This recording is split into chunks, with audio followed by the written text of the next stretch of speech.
El camión se alejó lentamente de la casa de Maple Street, dejando tras de sí una nube de polvo y el olor a gasóleo. Sarah Henderson estaba de pie en el porche de su nueva casa, con una caja en la mano en la que se leía, Habitación de los niños, y sonreía.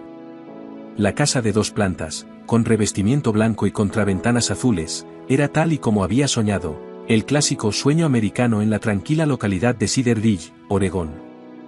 Ethan, de 7 años, corría por el jardín con Max, su Golden Retriever, explorando el nuevo lugar. El niño estaba cubierto de pecas y tenía el pelo rojo brillante que se negaba a quedarse liso. Max, un perro de 4 años, parecía tan emocionado como él por la mudanza, olfateaba cada arbusto, cada árbol, marcando su nuevo territorio. Entre 2 viejos robles al fondo del jardín ya había un columpio colgado, que habían dejado los antiguos propietarios. «Mamá, ¿puedo construir un fuerte aquí?», gritó Ethan, señalando los árboles. «Claro, cariño. Pero primero vamos a desempaquetar». Michael Henderson sacó otra caja con material informático del coche. Era consultor informático autónomo y se alegraba de alejarse del ruido de la gran ciudad. En Cedar Ridge, la conexión a Internet era lo suficientemente rápida para trabajar y la vida prometía ser tranquila y apacible. Max se detuvo de repente ante la valla que separaba su jardín del vecino. El perro olisqueó el suelo, soltó un gemido suave y empezó a cavar con las patas justo en la línea de la valla. Ethan corrió hacia él, pero Max solo levantó la vista con sus inteligentes ojos marrones y volvió a cavar. Al otro lado todo estaba en silencio, una casa de una sola planta con un jardín bien cuidado parecía vacía. Los primeros en saludar a los recién llegados fueron los vecinos de la izquierda, una joven pareja de la casa con persianas azules. Lisa Carter era una guapa rubia de unos 25 años, pero tenía los ojos rojos, como si hubiera llorado recientemente. A su lado estaba Danny, un hombre un poco mayor, con expresión tensa. «¿Bienvenidos al barrio?», dijo Lisa, aunque su sonrisa parecía forzada. «Soy Lisa, este es mi marido Danny. Si necesitáis algo, no dudéis en pedirnos». Danny asintió educadamente, pero estaba claro que sus pensamientos estaban en otra parte. No dejaba de mirar a su mujer con una mezcla de culpa y frustración en el rostro. «¡Qué niño tan guapo!», dijo Lisa, mirando a Ethan con una tristeza dolorosa. «Los niños son una alegría. Danny y yo estamos pensando en…». No terminó la frase, porque su marido la agarró de repente de la mano. «Tenemos que irnos», dijo. «Hasta luego». Se marcharon, pero incluso a través de la puerta cerrada se podía oír cómo se reanudaba la discusión, amortiguada pero claramente hostil. Sarah negó con la cabeza, parecía que la joven pareja estaba pasando por un mal momento. A la derecha de su jardín vivía Margaret Thompson, una mujer de aspecto pulcro, de unos 58 años, con gafas y un cardigan gris. Apareció junto a la valla mientras la familia descargaba las últimas cajas y se quedó mirándolos con una expresión de cautelosa curiosidad. «Bienvenidos», dijo educadamente, aunque sin mucho entusiasmo. «Soy Margaret. Soy bibliotecaria jubilada y me mudé aquí hace 2 años, cuando dejé de trabajar». Observó atentamente a la familia, deteniéndose en Ethan. «Qué buen chico. Vigílelo de cerca. Hoy en día no se está tan seguro. Hay mucha gente extraña, sobre todo en Internet. Nunca se sabe quién vive al lado». Con esas palabras, volvió a entrar en su casa y cerró las pesadas cortinas tras de sí. Sarah pensó que la vecina parecía un poco paranoica, pero inofensiva, una típica jubilada solitaria que observaba a los vecinos por aburrimiento. El más simpático de todos era Walter Green, que vivía en la casa de enfrente. Era un hombre de unos 60 años, con ojos grises y amables y una amplia sonrisa sincera, que se acercó a ellos con un plato de galletas caseras aún calientes y un ramo de rosas de su jardín. «Bienvenidos a Cedar Ridge», dijo con cordialidad, ofreciéndole los dulces a Sarah. «Soy Walter Green. Llevo varios años viviendo aquí y conozco bien la zona. Si necesitan algo, no duden en preguntarme». Ethan miró con curiosidad al anciano tan simpático. Walter se dio cuenta y se agachó para quedar a la altura de los ojos del niño. Tú debes de ser el explorador local, dijo con una sonrisa, mirando el fuerte de hojas que Ethan estaba construyendo. Veo que ya estás explorando tu nuevo hogar. ¿Y este es tu fiel ayudante? Max se acercó a Walter, olisqueó su mano extendida y se dejó acariciar tranquilamente. El perro percibía claramente la amabilidad del hombre. Se llama Max y yo soy Ethan, dijo el niño. Nos hemos mudado desde Portland. Estupendo. Te va a gustar este lugar, es tranquilo, apacible y hay mucho espacio para jugar. Tengo unas manzanas estupendas en mi jardín, y en otoño, las peras estarán maduras. Cuando estén listas, me aseguraré de compartirlas con vosotros. Walter parecía el tipo de vecino que toda familia querría tener, amable, servicial, siempre dispuesto a echar una mano. Había una calidez especial en sus ojos cuando miraba a Ethan, como si el niño le recordara a alguien a quien había amado en el pasado. Los 2 meses siguientes transcurrieron con la agradable rutina de instalarse en un nuevo hogar y una nueva vida. Ethan se adaptó rápidamente al colegio local y se hizo amigo de un niño vecino, Tommy Johnson, que vivía 3 casas más abajo. Todos los días, después del colegio, jugaba en el jardín con Max, construyendo fuertes cada vez más complejos con hojas caídas, trepando a los viejos robles y columpiándose en los columpios. Michael consiguió trabajo con sus clientes y obtuvo algunos contratos importantes con empresas de Portland. Sarah empezó a dar clases en la escuela primaria local y estaba feliz con el ambiente tranquilo de la pequeña ciudad. Walter Green se convirtió rápidamente en casi un miembro más de la familia. A menudo se pasaba por casa con algún dulce casero, ayudaba a Michael con las tareas del jardín y enseñaba a Ethan a reconocer diferentes tipos de rosas y a cuidarlas adecuadamente. El niño se acostumbró a ver al simpático vecino junto a la valla casi todos los días. Walter siempre lo saludaba, le preguntaba cómo le iba en el colegio, a veces, le hacía pequeños regalos, libros sobre la naturaleza, un estuche de lápices de colores, un avión de juguete. ¡Qué hombre tan maravilloso!, solía decir Sarah a su marido por las tardes. Se nota que le encantan los niños. Es una pena que nunca haya tenido una familia propia. Walter les había contado que había pasado toda su vida trabajando como ingeniero en una gran empresa de San Francisco y que, tras jubilarse, había decidido mudarse a un lugar más tranquilo. Hablaba poco de su vida personal, solo mencionaba de vez en cuando que había perdido a seres queridos hacía unos años y que ahora prefería la paz y la tranquilidad de la vida en el campo. Lo único que preocupaba un poco a la familia era el extraño comportamiento de Max en el jardín. El perro solía volver al mismo lugar, cerca del límite trasero de la propiedad, olfateando, gimiendo en voz baja, a veces, excavando en el suelo. Era el mismo lugar donde había empezado a excavar el primer día después de la mudanza. Michael pensó que podría haber algún producto químico en la tierra, fertilizantes, limpiadores antiguos o disolventes derramados por los anteriores propietarios. Esas sustancias podían irritar el sensible olfato de Max y ponerlo nervioso, ya que odiaba los olores fuertes. Octubre de 2017 resultó ser un mes inusualmente soleado y cálido para Oregón.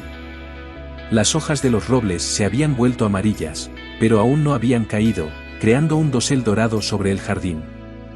El 15 de octubre era un domingo como cualquier otro, un día que dividiría para siempre la vida de la familia Henderson en un antes y un después. Sarah estaba preparando pimientos rellenos para la cena, removiendo de vez en cuando las cebollas en la cocina y echando un vistazo por la ventana a su hijo, que jugaba en el jardín.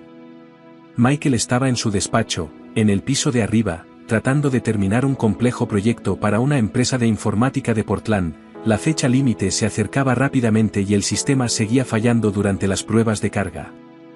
Ethan pasaba el día en el jardín, construyendo su fortaleza más ambiciosa hasta la fecha con hojas caídas. Reunió las hojas en grandes montones bajo los robles, las apiló para formar paredes, hizo pasadizos y habitaciones secretas. Max le ayudaba con el entusiasmo de un perro de 4 años, esparcía las hojas con las patas, saltaba sobre los montones, ladraba alegremente y corría por el jardín moviendo la cola. Hacia las 4 de la tarde, Sarah miró por la ventana para ver cómo estaba su hijo. Ethan estaba sentado bajo el roble más grande, profundamente concentrado en construir algo con palos y hojas, probablemente el techo de su fuerte. Max yacía cerca, moviendo la cola con satisfacción y observando a su pequeño dueño trabajar. Era una imagen típica de un domingo de otoño, nada parecía fuera de lugar. De repente, sonó el teléfono, era su suegra, Ellen, que llamaba con sus preguntas habituales de los domingos, cómo iban las cosas en la nueva casa, si a Ethan le gustaba el colegio, si echaban de menos la ciudad. Sara contestó la llamada mientras estaba de pie junto a la cocina, donde se estaban friendo lentamente las cebollas, pero pronto, absorta en la conversación, se dirigió al salón. No se dio cuenta de cómo pasaba el tiempo, la charla, como de costumbre, se alargó. Ellen se sentía sola y le encantaba compartir las últimas noticias, contar los programas de televisión y dar consejos interminables. Unos 15 minutos más tarde, Max entró corriendo en la habitación. El perro estaba claramente alterado, gimiendo, tirando de la falda de Sara, yendo y viniendo entre ella y la puerta de la cocina. Al principio, ella no entendió lo que estaba pasando, pero luego percibió un olor fuerte, algo se estaba quemando en la cocina. Sara se despidió rápidamente de su suegra, corrió a la cocina, apagó el fuego debajo de las cebollas quemadas y abrió la ventana para ventilar el olor. Y entonces, al mirar por la ventana sin pensar, se dio cuenta de que el patio estaba vacío. Ethan no estaba por ninguna parte. Max ya estaba de pie en la puerta, mirando tensamente hacia la valla y gimiendo suavemente. El fuerte de hojas estaba medio destrozado, como si alguien lo hubiera registrado apresuradamente o simplemente hubiera dejado el trabajo a medias. El niño no estaba por ninguna parte, ni debajo de los árboles, ni en los columpios, ni cerca de la casa. Sara pensó que probablemente había entrado corriendo para ir al baño y volvió a cocinar, removiendo los pimientos en la olla. Pasaron 10 minutos. Luego otros 15. Ethan aún no había regresado. Algo desagradable punzó el corazón de su madre, ese instinto que la naturaleza da a todas las madres y que rara vez falla. Sara apagó la estufa, se limpió las manos en el delantal y salió al patio. Ethan, ¿dónde estás?, gritó, buscando con la mirada por todo el patio. Solo le respondió el silencio. Solo se oía el susurro de las hojas amarillentas de los robles y el sonido lejano de la cortadora de césped del señor Johnson, que cortaba su césped perfecto todos los domingos a las 5 en punto. Max corrió hacia ella, pero había algo en el comportamiento del perro que la inquietaba profundamente. El retriever se precipitó entre Sara y la valla, gimiendo y arañando el suelo. Seguía corriendo hacia la valla para olfatear, luego volvía con Sara y luego otra vez a la valla. El perro estaba claramente tratando de decir algo, pero no podía expresar con palabras lo que solo él parecía entender. «Michael», gritó Sara hacia el interior de la casa. «Michael, ven aquí ahora mismo». «¿Qué pasa?». Michael bajó las escaleras con cara de enfado, le habían interrumpido en el momento menos oportuno mientras intentaba resolver un problema técnico especialmente complicado. Ethan ha desaparecido. Estaba jugando en el jardín y ahora no lo encontramos por ninguna parte. La irritación se convirtió al instante en preocupación. Michael dejó la taza de café en la barandilla del porche y bajó rápidamente los escalones.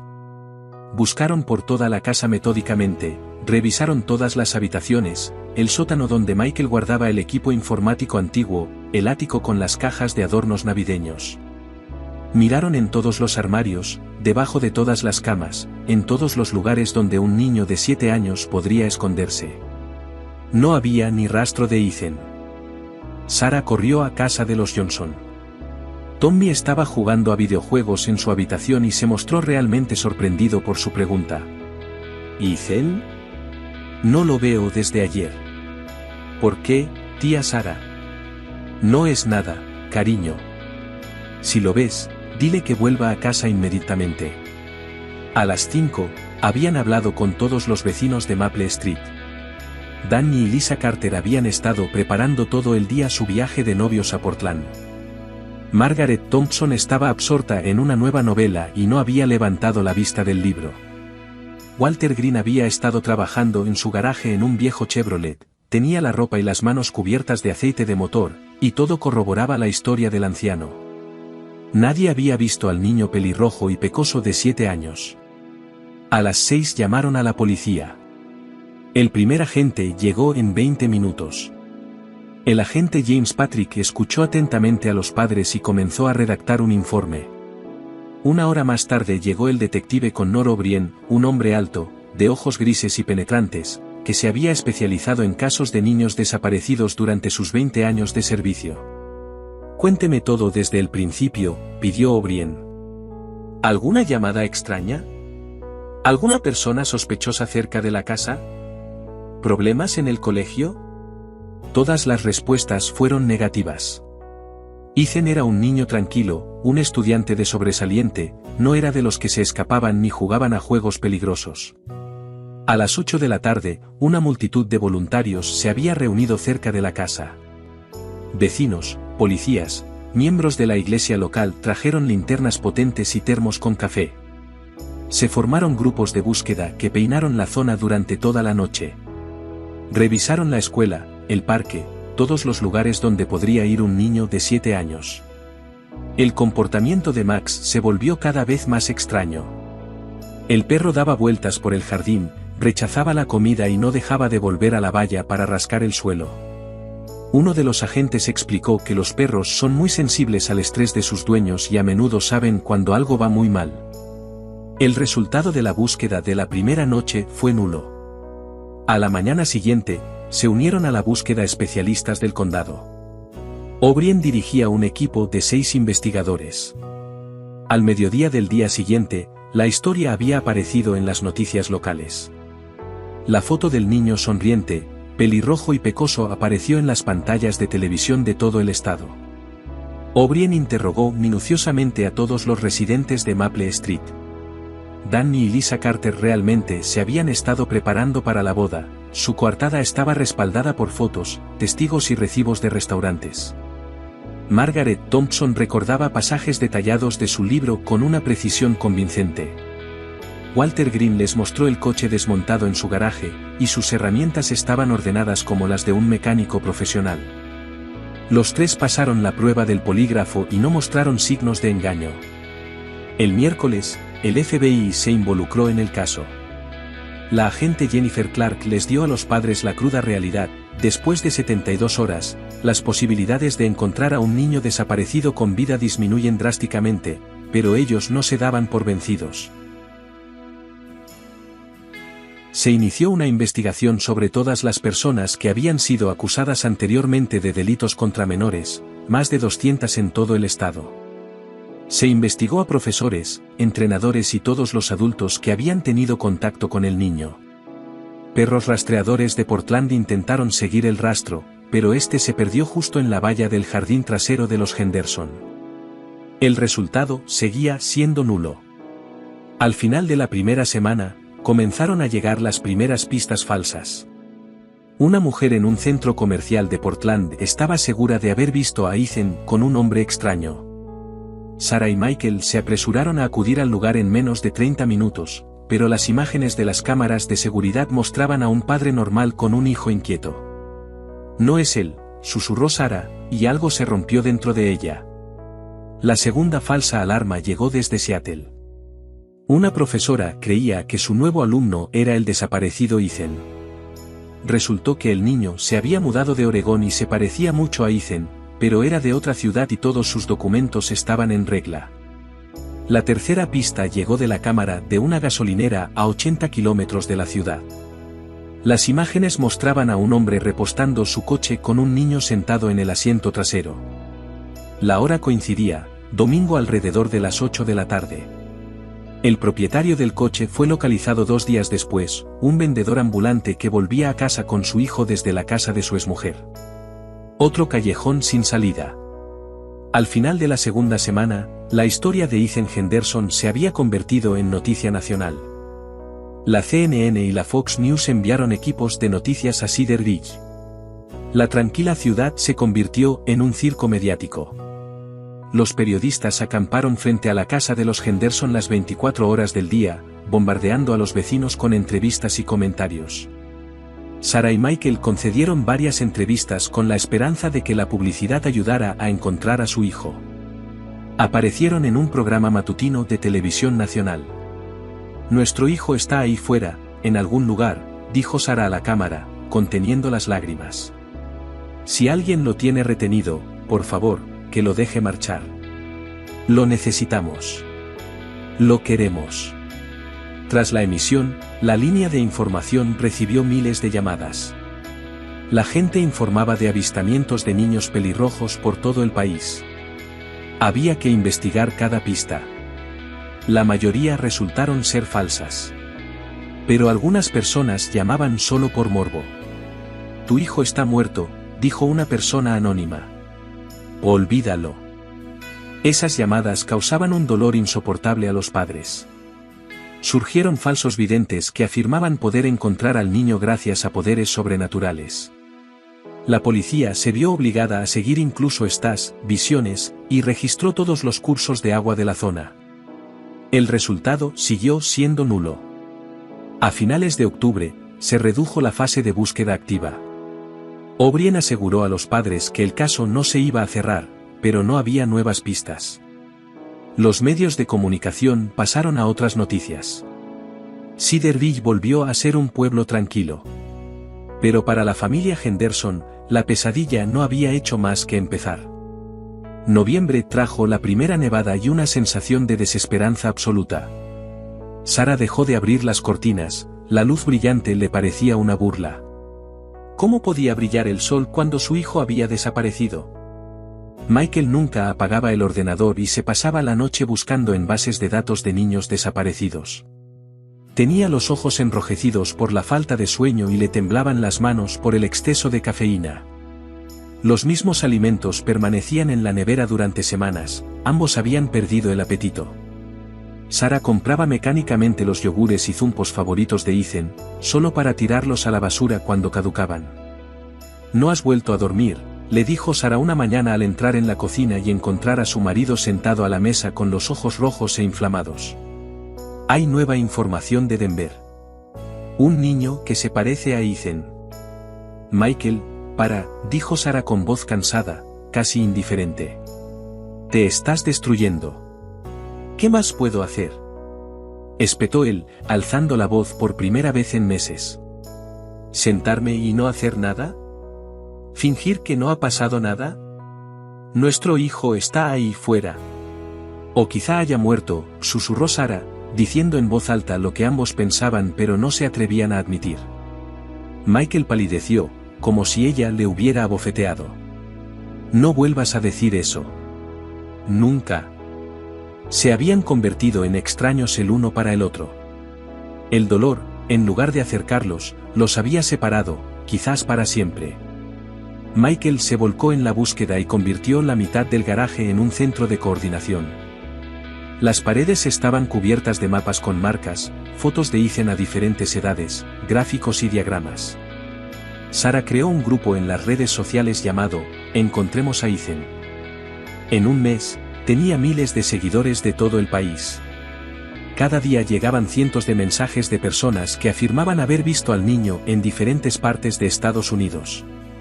Cada mensaje traía un destello de esperanza y había que comprobarlo.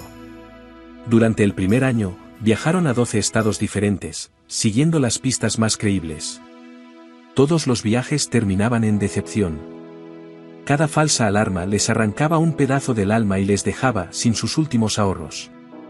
Su matrimonio se estaba desmoronando. Dejaron de hablar de cualquier cosa que no fuera la búsqueda.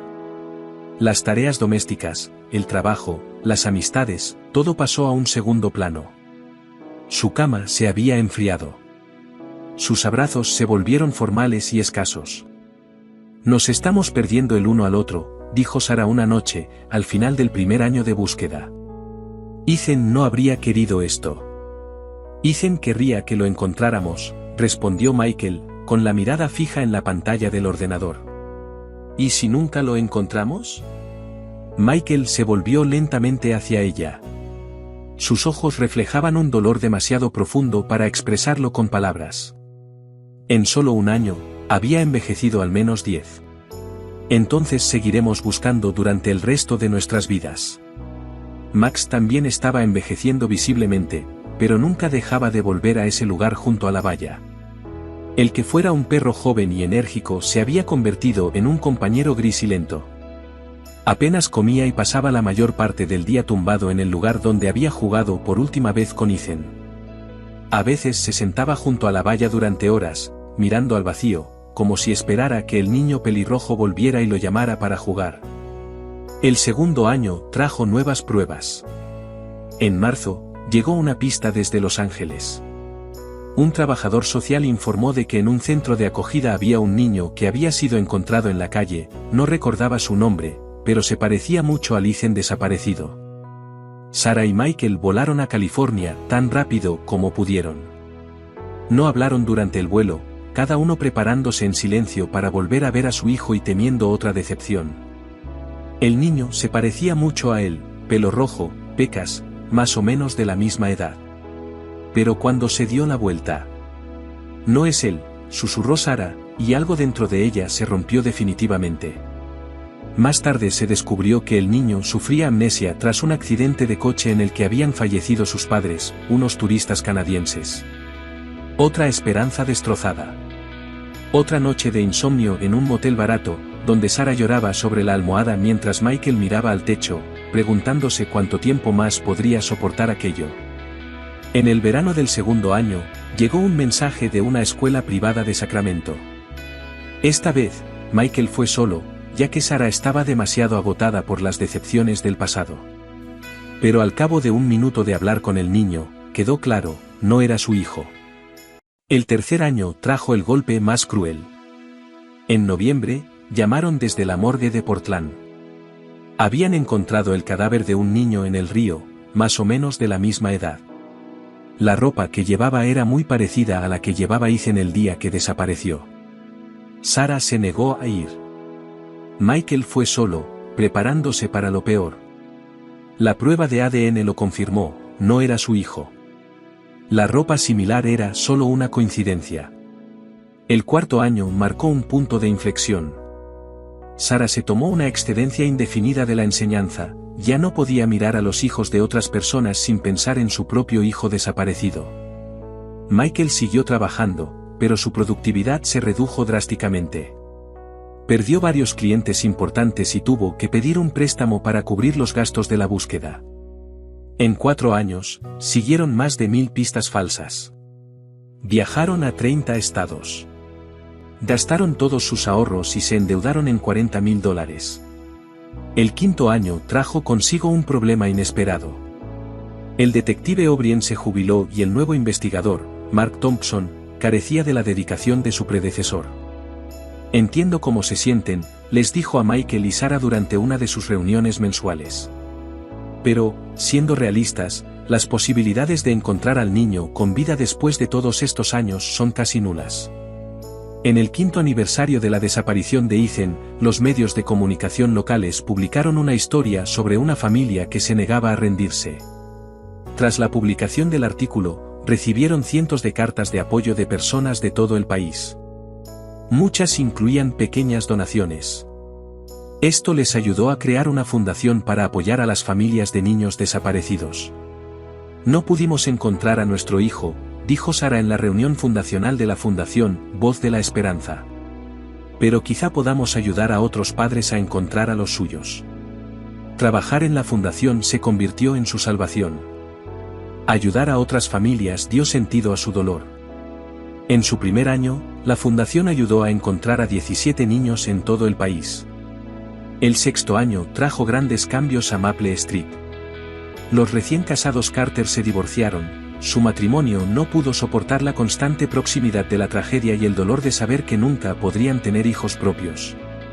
Lisa se mudó con su madre a California y Danny vendió la casa y se mudó a Seattle. Los Harrison se mudaron al lado, Robert, Jennifer y sus 3 hijos, de entre 5 y 10 años. Michael y Sarah se presentaron el primer día. A esas alturas, contaban la historia de Ethan casi automáticamente, como un discurso ensayado. Mostraban fotos, explicaban a qué debían estar atentos y les pedían que informaran de cualquier persona o situación sospechosa. Jennifer Harrison lloraba mientras escuchaba. Instintivamente, abrazó a sus hijos, como para protegerlos de cualquier daño. No puedo ni imaginarlo, susurró entre lágrimas. ¿Cómo han sobrevivido a esto? ¿Cómo siguen en pie? No lo hemos hecho, respondió Sarah con sinceridad. Simplemente, seguimos aquí. Un día tras otro. Los niños Harrison jugaban en el jardín, igual que Ethan solía hacer. Sus risas se colaban por las ventanas de la casa de los Henderson, trayendo consigo un dolor agridulce de recuerdos. Margaret, la antigua bibliotecaria, había dejado poco a poco de salir de casa. Ya no saludaba a los vecinos, solo miraba de vez en cuando la calle desde detrás de las cortinas, en silencio, con atención y con una expresión que inquietaba a mucha gente. Walter Green seguía siendo la única constante en su mundo. En 6 años, se había convertido casi en parte de la familia, siempre dispuesto a ayudar, a ofrecer su simpatía, a preguntar por las últimas novedades en la búsqueda. Había envejecido notablemente, tenía más canas, arrugas más profundas y caminaba más despacio. Pero seguía cuidando su jardín, jugando con los coches en su garaje y manteniendo buenas relaciones con los vecinos. Sin embargo, Michael había empezado a notar algo extraño. Cada vez que los niños Harrison jugaban en el jardín, especialmente Emily, de 7 años, que era la más cercana en edad al desaparecido Ethan, Walter siempre encontraba una excusa para salir a la valla. Se quedaba allí de pie, escuchando, con una expresión tensa, casi dolorida en el rostro. Quizá los niños le recuerdan su soledad, explicaba Sarah. Parece que no le queda nadie. Qué triste debe de ser estar solo. La 7ª primavera llegó inesperadamente pronto. Marzo de 2024 fue inusualmente cálido para Oregón. La nieve se derritió a mediados de mes, dejando al descubierto la tierra blanda y los primeros brotes de hierba verde. El aire olía a primavera y a renovación, aromas que antes les habían traído alegría, pero que ahora solo les recordaban que la vida continuaba, a pesar de su tragedia personal. Para entonces, Max se había convertido en un perro realmente viejo. El retriever de 11 años se movía lentamente y pasaba la mayor parte del día tumbado en su cama dentro de la casa. Pero cada vez que salía, se dirigía al mismo lugar junto a la valla, donde había jugado por última vez con Ethan 7 años atrás. Y entonces, un día de marzo, el viejo perro cobró vida de repente. Max empezó a excavar en el suelo junto a la valla con una furia que no habían visto en meses. Arañaba la tierra con sus patas traseras tan frenéticamente que los terrones volaban en todas direcciones. Gimió, aulló y ladró, fuerte e insistentemente, como si intentara decirles a los humanos algo que no podían entender. Michael levantó la vista de los parterres que estaba preparando para la nueva temporada y frunció el ceño. Después de 7 años, estaba acostumbrado a las peculiaridades de su perro, pero ese tipo de energía era algo que Max no había mostrado en mucho tiempo. ¿Qué pasa, amigo?, murmuró, limpiándose las manos en los vaqueros y caminando hacia el perro. Max estaba cavando en el mismo lugar donde lo había hecho el día en que su mundo se derrumbó. El día en que Ethan desapareció. «Michael», gritó Sarah desde la casa. «¿Qué le pasa a Max? Está ladrando muy fuerte». La voz de Sarah había cambiado con los años. Ahora tenía un tono cansado, una pesadez que antes no tenía. Su cabello castaño estaba salpicado de mechones grises y las finas líneas alrededor de sus ojos se habían profundizado.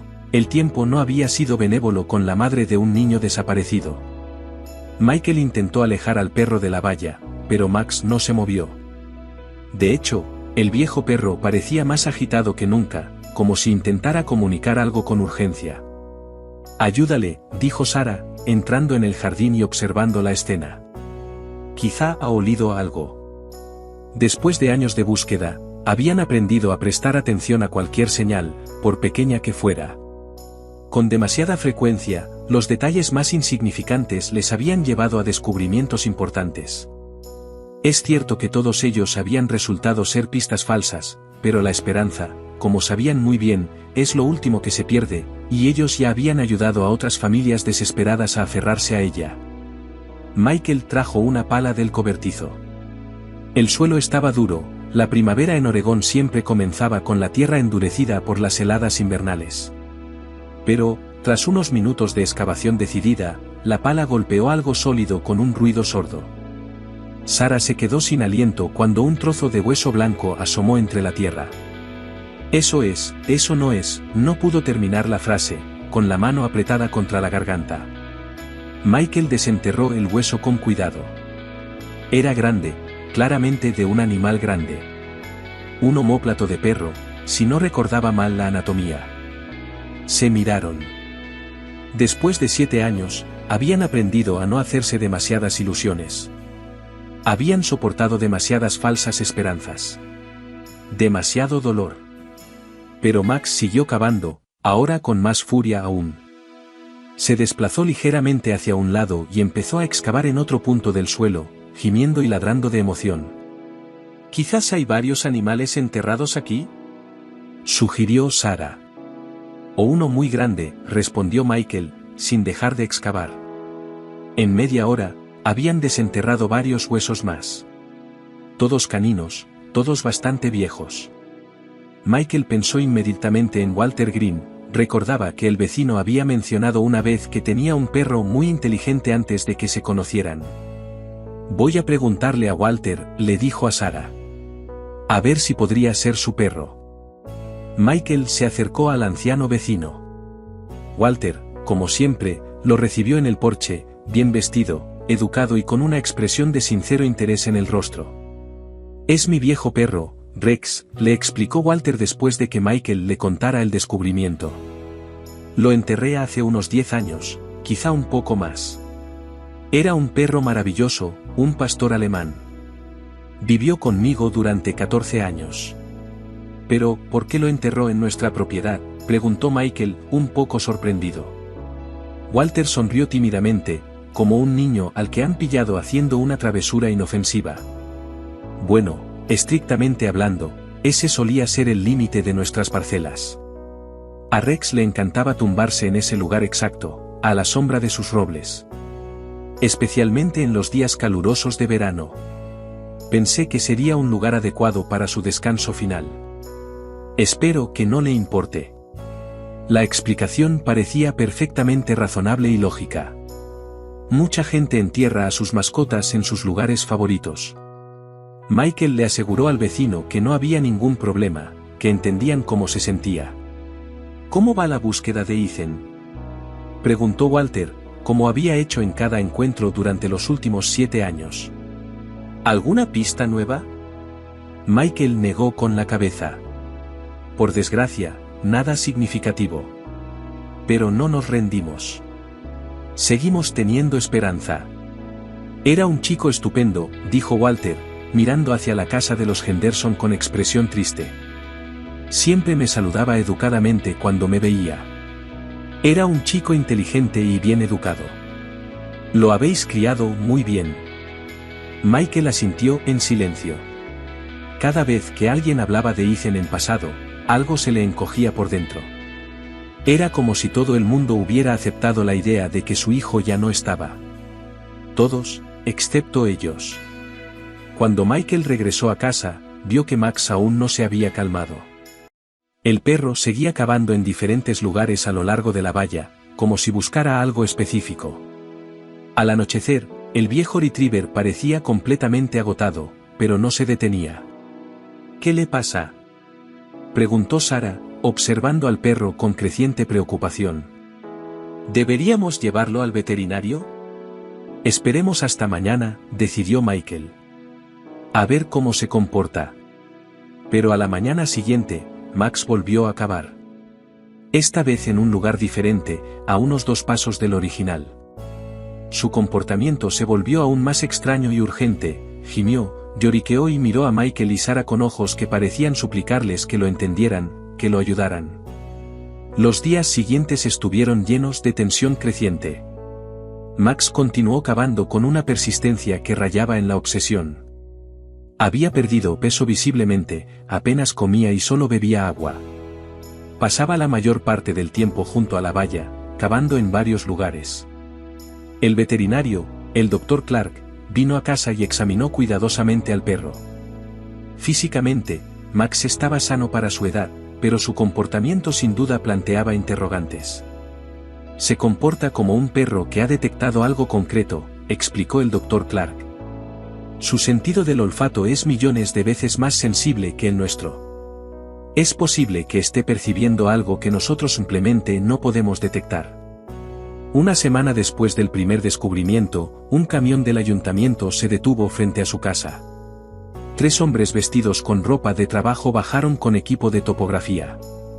El ayuntamiento tenía previsto instalar una nueva tubería de alcantarillado en su calle y los topógrafos necesitaban marcar con precisión los límites de cada propiedad. Michael aprovechó la oportunidad.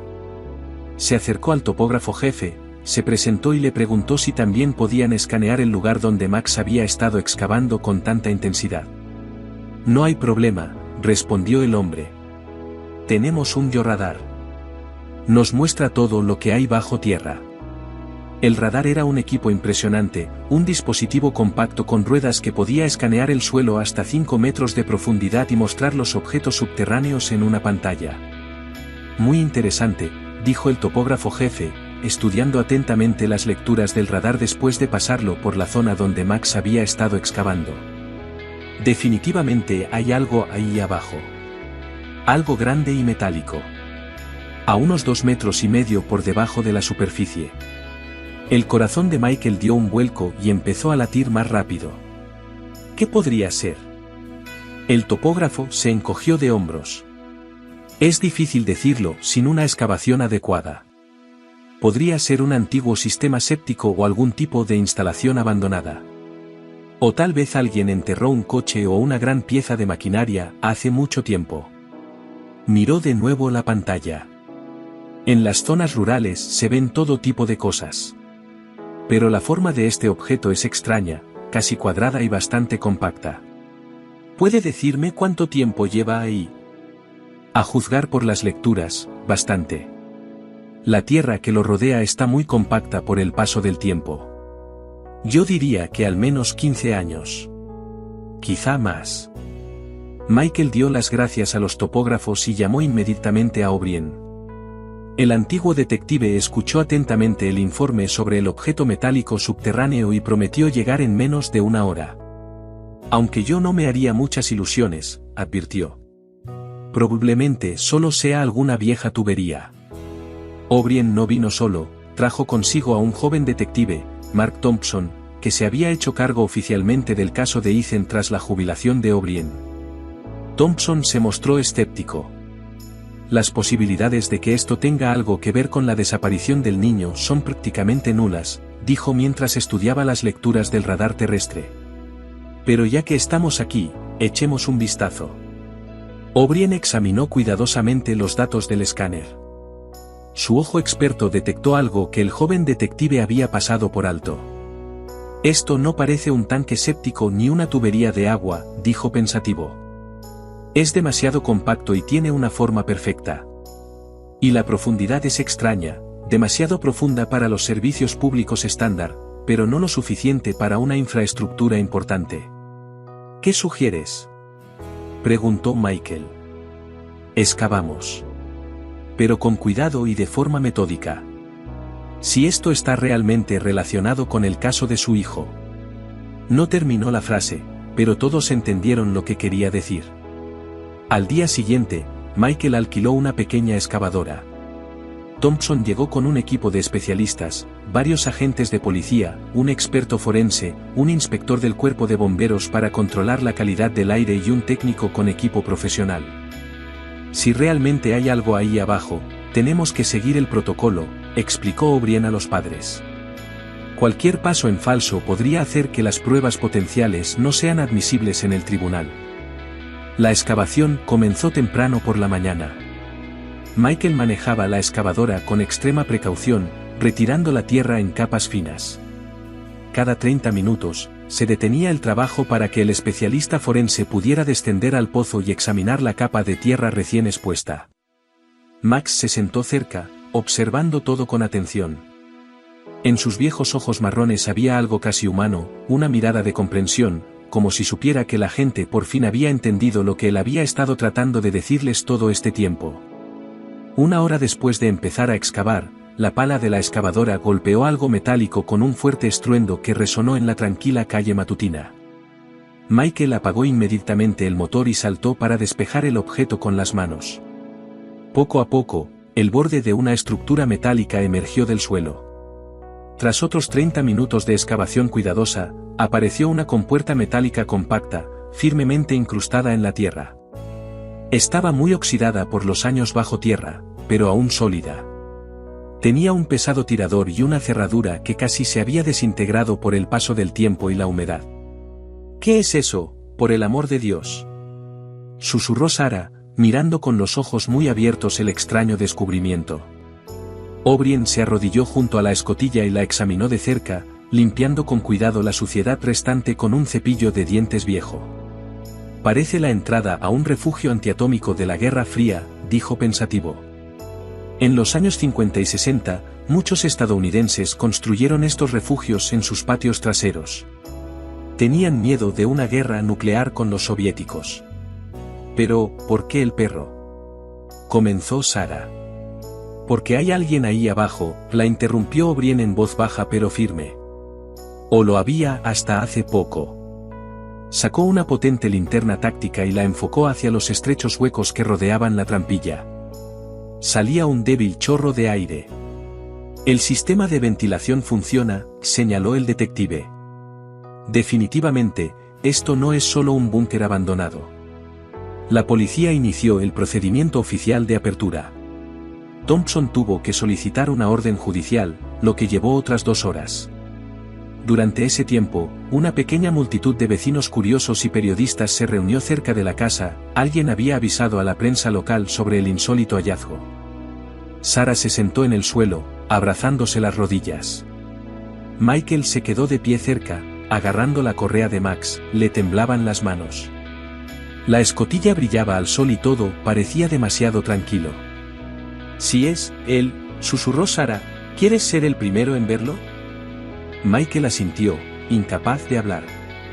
Se sentó junto a su esposa y juntos se quedaron mirando el metal oxidado, como si fuera un ataúd sellado que temían abrir. «Tenemos que saberlo». «Algo», añadió ella. El experto forense tomó docenas de fotos de la trampilla desde diferentes ángulos. Entonces O'Brien dio la orden de romper la cerradura.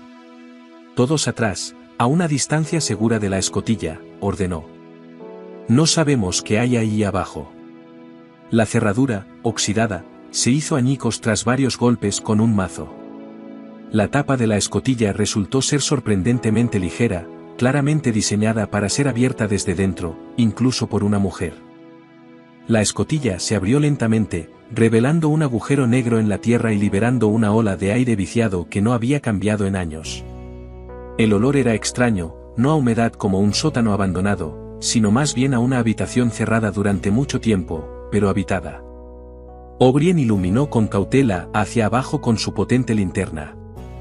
El haz de luz iluminó unos escalones metálicos que desaparecían en las profundidades de la estructura subterránea. «Yo bajo primero», dijo, poniéndose una máscara protectora y comprobando su radio. «Los demás, manteneos alejados de la escotilla hasta que os dé la señal». El descenso parecía interminable. Pasaron 10 angustiosos minutos, durante los cuales solo se oía el sonido de los cuidadosos pasos de O'Brien y su voz ocasionalmente amortiguada comprobando la conexión de la radio. Entonces, su voz sorprendida resonó desde abajo: «Dios mío. Es un búnker de verdad. Totalmente equipado, habitado. Sin duda, hay alguien viviendo aquí abajo». Las rodillas de Sarah se doblaron. Michael apenas pudo sujetarla antes de que se derrumbara. Unos minutos más tarde, comenzaron a oírse ruidos procedentes de las profundidades, pasos, voces, movimientos, el roce de muebles, el crujido de puertas al abrirse. Y entonces se oyó una voz, desde abajo, como la de un niño, pero no del todo. La voz de un adolescente. «¿Hay alguien ahí fuera? ¿Es seguro? ¿No hay radiación?». Sarah cayó de rodillas en la tierra junto al agujero excavado.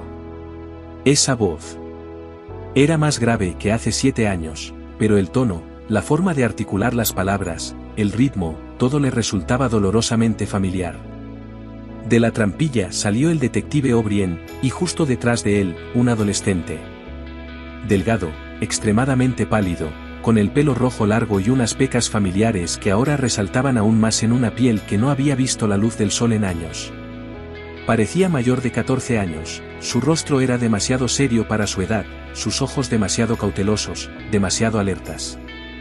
El chico entrecerró los ojos con dolor ante la luz del día que no había visto en tanto tiempo. Se protegió los ojos con las manos, tratando de adaptarse al sol. Llevaba ropa limpia, pero claramente hecha a mano, vaqueros y un jersey que había sido remendado y ajustado muchas veces. ¿Dónde está el abuelo Walter?, preguntó con voz temblorosa, mirando a su alrededor con una expresión de pánico y confusión. ¿Qué ha pasado? ¿Ha terminado por fin la guerra? ¿Nos han encontrado los enemigos? ¿Por qué hay tanta luz? Ethan, susurró Sara, levantándose lentamente de rodillas y dando un paso cauteloso hacia el hijo al que no había visto en 7 años. Ethan, soy mamá. ¿Te acuerdas de mí? El niño se echó hacia atrás, instintivamente presionándose contra O'Brien como si fuera la única figura familiar en este mundo extraño y aterrador. Había pánico real en sus ojos. Tú no eres mi mamá, dijo, mirando a Sara como si fuera una completa desconocida, tal vez incluso una amenaza. Mi mamá murió hace 7 años cuando unos terroristas bombardearon nuestra ciudad. Me lo contó el abuelo Walter. Me enseñó fotos de la destrucción. Ustedes son enemigos. Son agentes rusos. Han venido a llevarme a los campos de experimentación. O'Brien puso suavemente una mano sobre el hombro del chico y le habló con la mayor calma y tranquilidad posible. Ethan, necesito que me escuches con mucha atención, dijo, agachándose para ponerse a la altura del adolescente. No ha habido ninguna guerra. No ha habido ningún ataque terrorista en nuestra ciudad. Y estas personas son tus verdaderos padres. Llevan 7 largos años buscándote. Eso no es cierto, gritó Ethan, con la voz quebrada por la emoción. Todos mienten.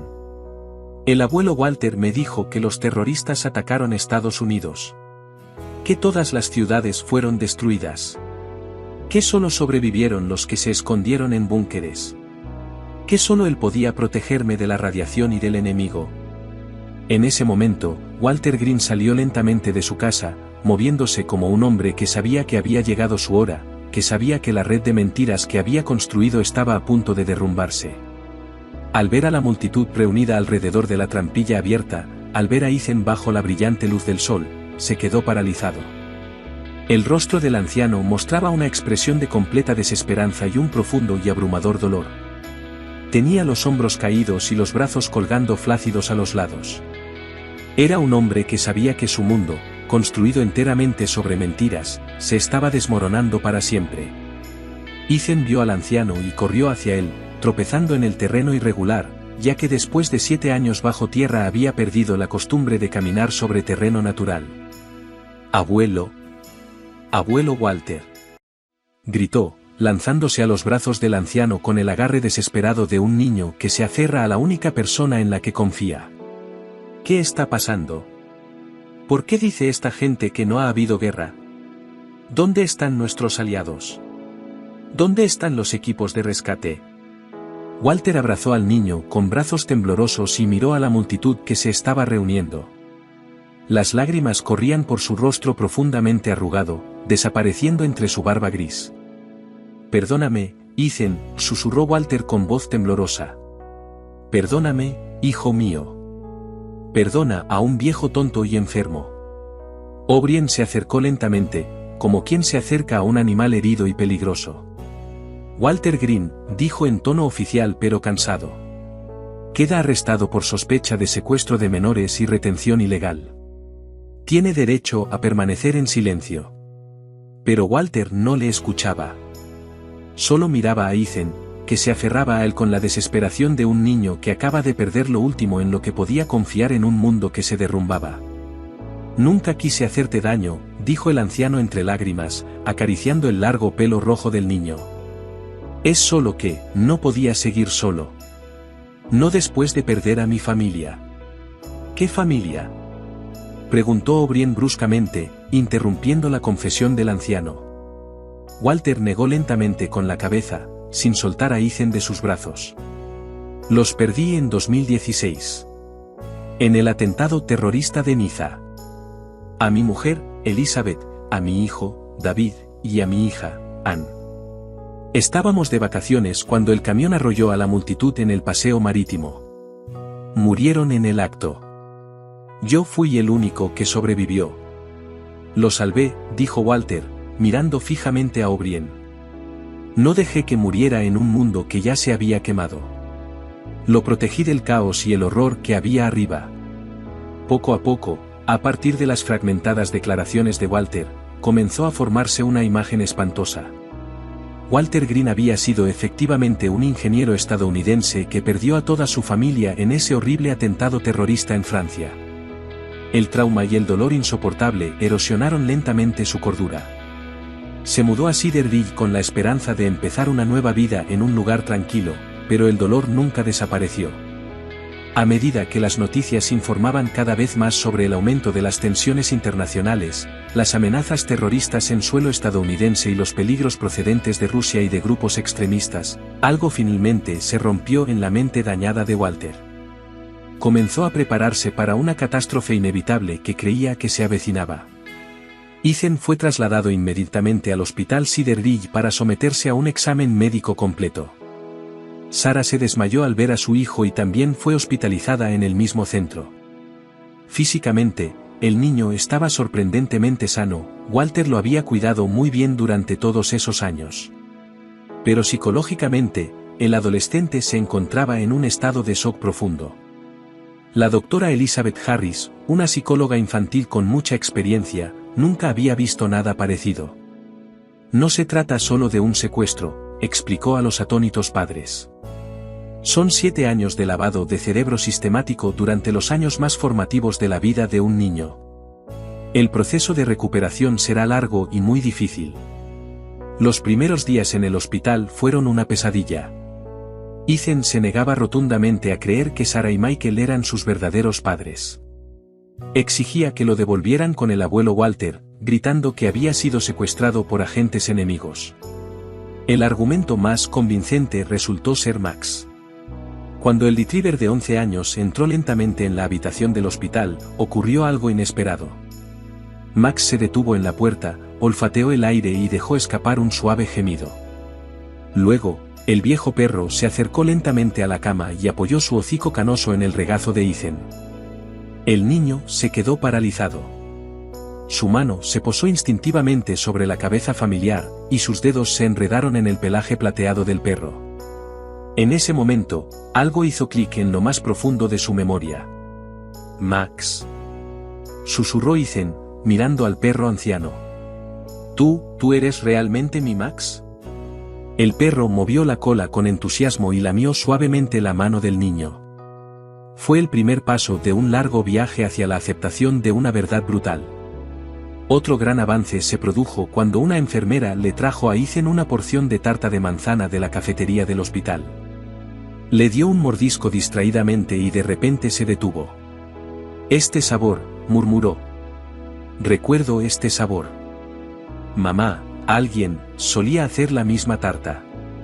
Sarah corrió al hospital con una tarta recién horneada siguiendo una receta que no había tocado en 7 años.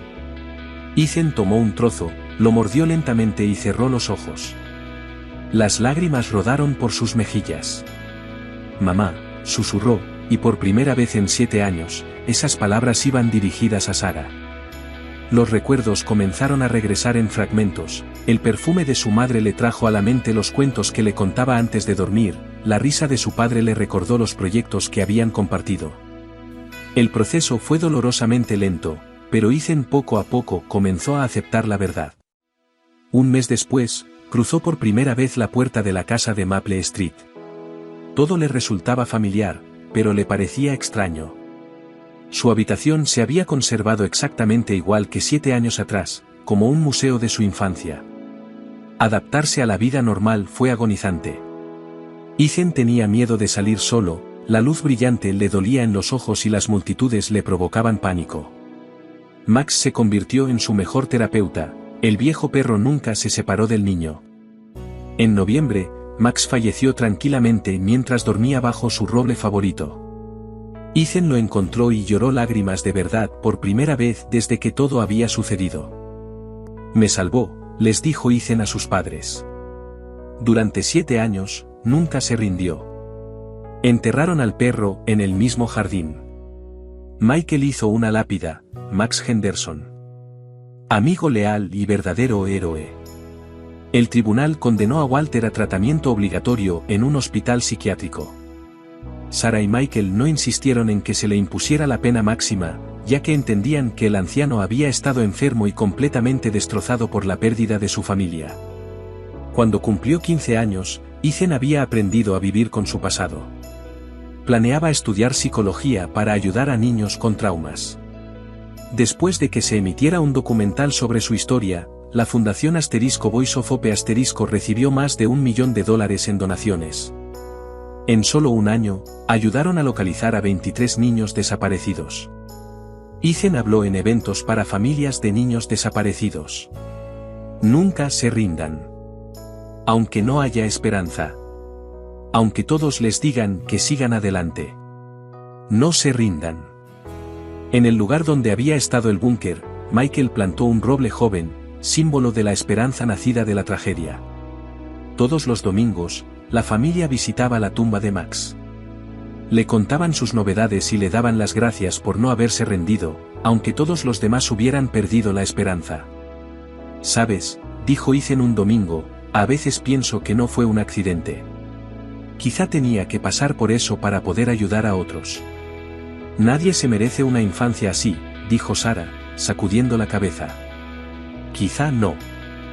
Pero me enseñó a valorar cada día de libertad, cada momento con la gente que quiero. Y me enseñó lo que es el amor verdadero, no rendirse nunca, incluso cuando todo parece perdido. Ethan miró la tumba de Max. Seguir buscando, seguir creyendo, seguir excavando, hasta encontrar lo que buscas. La noche cayó sobre Cedar Ridge.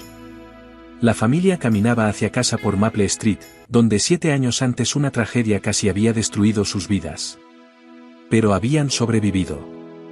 Se habían encontrado. Y estaban juntos. Su casa les recibió con una cálida luz. En el lugar donde antes estaba el búnker, ahora crecía un roble joven.